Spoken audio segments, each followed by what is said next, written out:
You're watching the legal breakdown. So, Glenn, Trump has spent the days following his arraignment issuing posts retaliating against witnesses and prosecutors, attempting to obstruct justice, and refusing to comply in general with the terms of his release.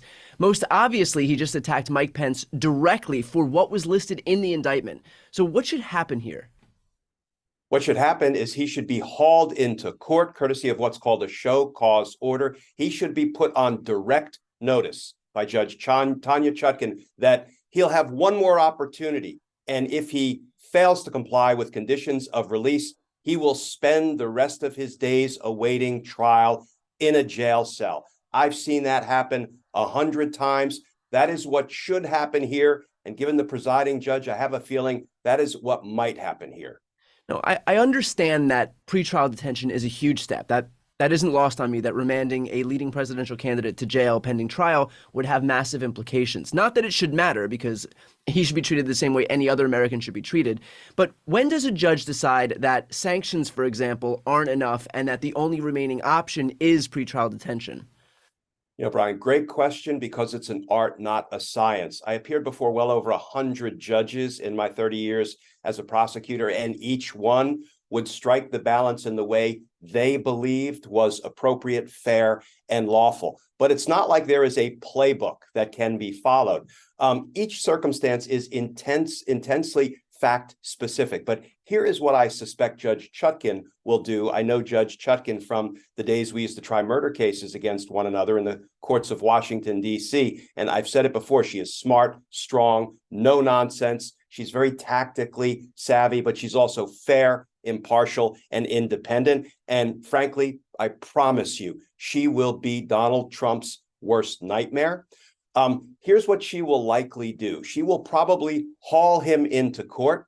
Given his stream of threatening posts, I have a feeling she may not even wait until August 28th, which is the next scheduled court appearance. She may haul him into court in the coming days and say, okay, you were put on notice at your arraignment that you may not threaten witnesses, intimidate witnesses, impede the due administration of justice, etc.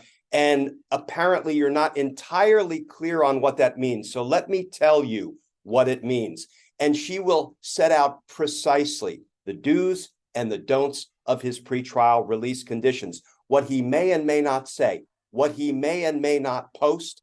And at that point, you know what she's doing, Brian, is she's putting the keys to a pretrial jail cell in his hands. I've had judges do this so many times. They would put a defendant on precise notice of what will happen if he or she violates a term set by the court.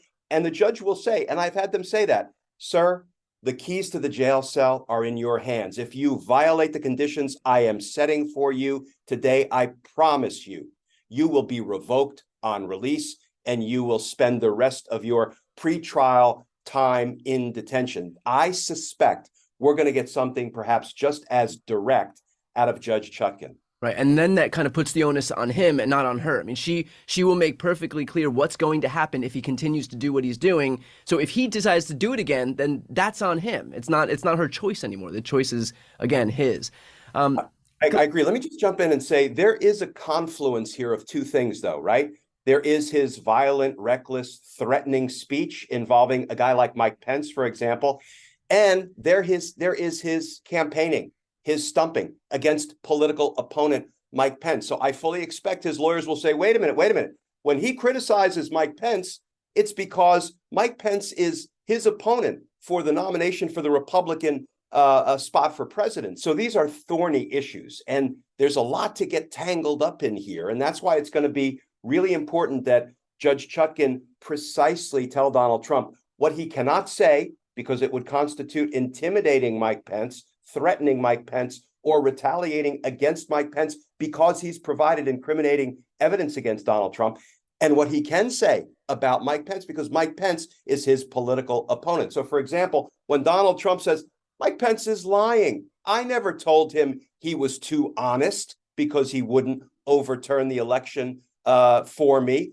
And I'm not saying that because he's a witness against me. I'm saying he's lying because I'm running for the Republican nomination. These are challenging issues. Yeah.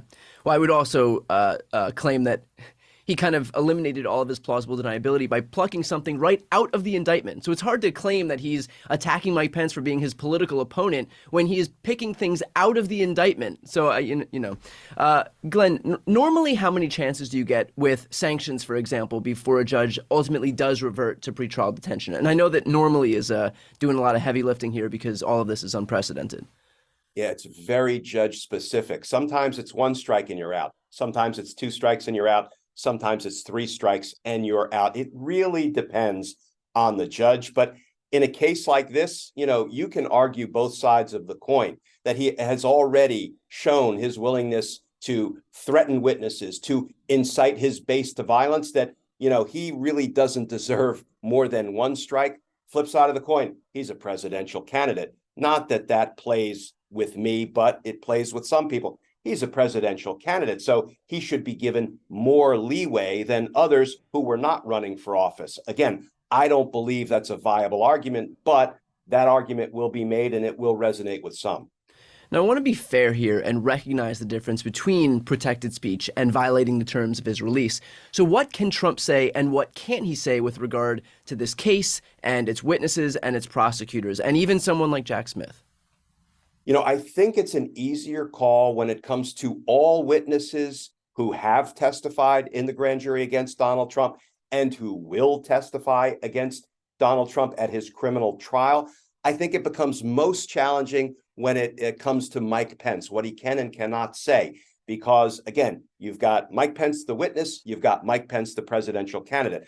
But generally speaking, I believe Tanya Chutkan will put some terms and conditions in place that say, listen, you may not speak about the witnesses in your case, about the evidence in your case. You may certainly speak about how you're a totally innocent man and you believe you are being unfairly charged and unfairly tried for crimes you didn't commit. You are allowed to say those things in the public square to defend yourself, even though this case will be won or lost in the court of law, not in the court of public opinion. But you can say all of that. What you can't do is talk about the witnesses against you, because you know that when you do that, you inspire your base to action, often against those witnesses, just as we saw happen on January 6th. So it will be a challenge for Judge Chutkan, but I'll tell you, if there is one jurist who's up to that challenge, it is Tanya Chutkan. What about Jack Smith now? Because, Jack Smith is obviously involved in this case. So to what extent can Trump publicly attack him as the prosecutor who's prosecuting him? I think he's still going to have a fair bit of leeway to say, I'm being persecuted by a prosecutor who is unfairly coming after me because I'm a political candidate for the presidency. And he'll probably get away with that.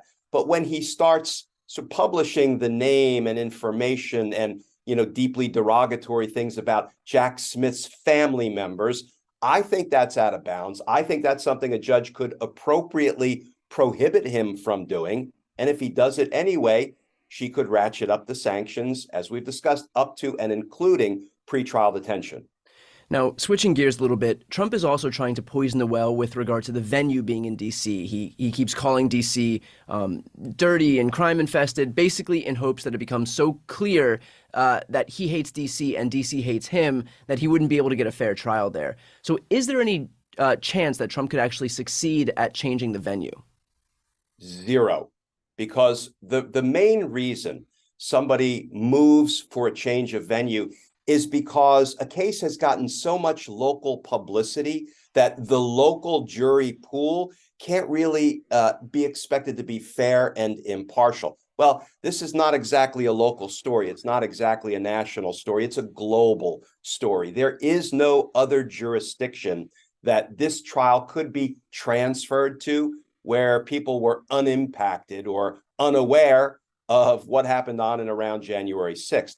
So, it really is, I don't know, ironic, if irony is still a thing, that Donald Trump is perfectly happy to have his criminal cases tried in Florida in a deeply red jurisdiction with a judge he appointed. And that same judge has already been found by the appellate court to have abused her discretion and acted unlawfully to Donald Trump's significant benefit. He's got no problem with venue in that case being in Florida.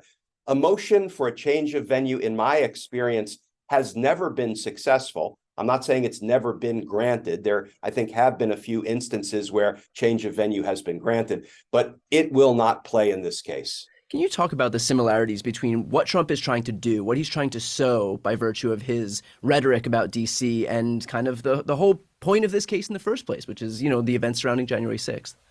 Yeah, Brian, the minute I read Donald Trump's latest post, calling DC every name in the book and saying there's no way I can get a fair trial in DC, the minute I saw that, I posted, here we go again, right? Donald Trump is taking a play from the exact same playbook that he used in the 2020 election. He knew he was going to lose. So what did he do? Well before the election was even conducted, he started saying it's going to be rigged, it's going to be rigged, it's going to be rigged. And the only way I will lose is if it is rigged. He knew he would lose. Of course, he lost by some 7 million votes. And so, of course, he now started to make the argument it was rigged. Come to DC on January 6th will be wild. You've got to stop the certification of Joe Biden's win. He's doing exactly the same thing now, because we're going to hear the drumbeat from Donald Trump unless and until Judge Chutkan shuts him down, saying DC is a horrible place. It's an unfair jury pool. I can't possibly get a fair trial there. Why? Because he will be tried. He will be convicted. And frankly, he will be imprisoned as a result of his conviction in DC. So he's setting up the same circumstances and atmospherics. He's trying to incite his supporters to, frankly, violence when and if he's convicted by saying it will be a rigged criminal trial. We see what he's doing, and it won't work. Right. He has one tool in his toolbox, and he will continue to employ it every time he has the opportunity. And we pretend we don't see this at our own risk, and that's why it's so important that we actually do have these prosecutors who are moving forward quickly and decisively in their decision, because we obviously see the detriment here from allowing him to kind of move forward without any accountability for so long. So with that said, obviously a lot to stay on top of here. So if you want to follow along with legal news, as soon as it breaks, make sure to subscribe. The links are right here on the screen. I'm Brian Tyler Cohen. And I'm Glenn Kirshner. You're watching The Legal Breakdown.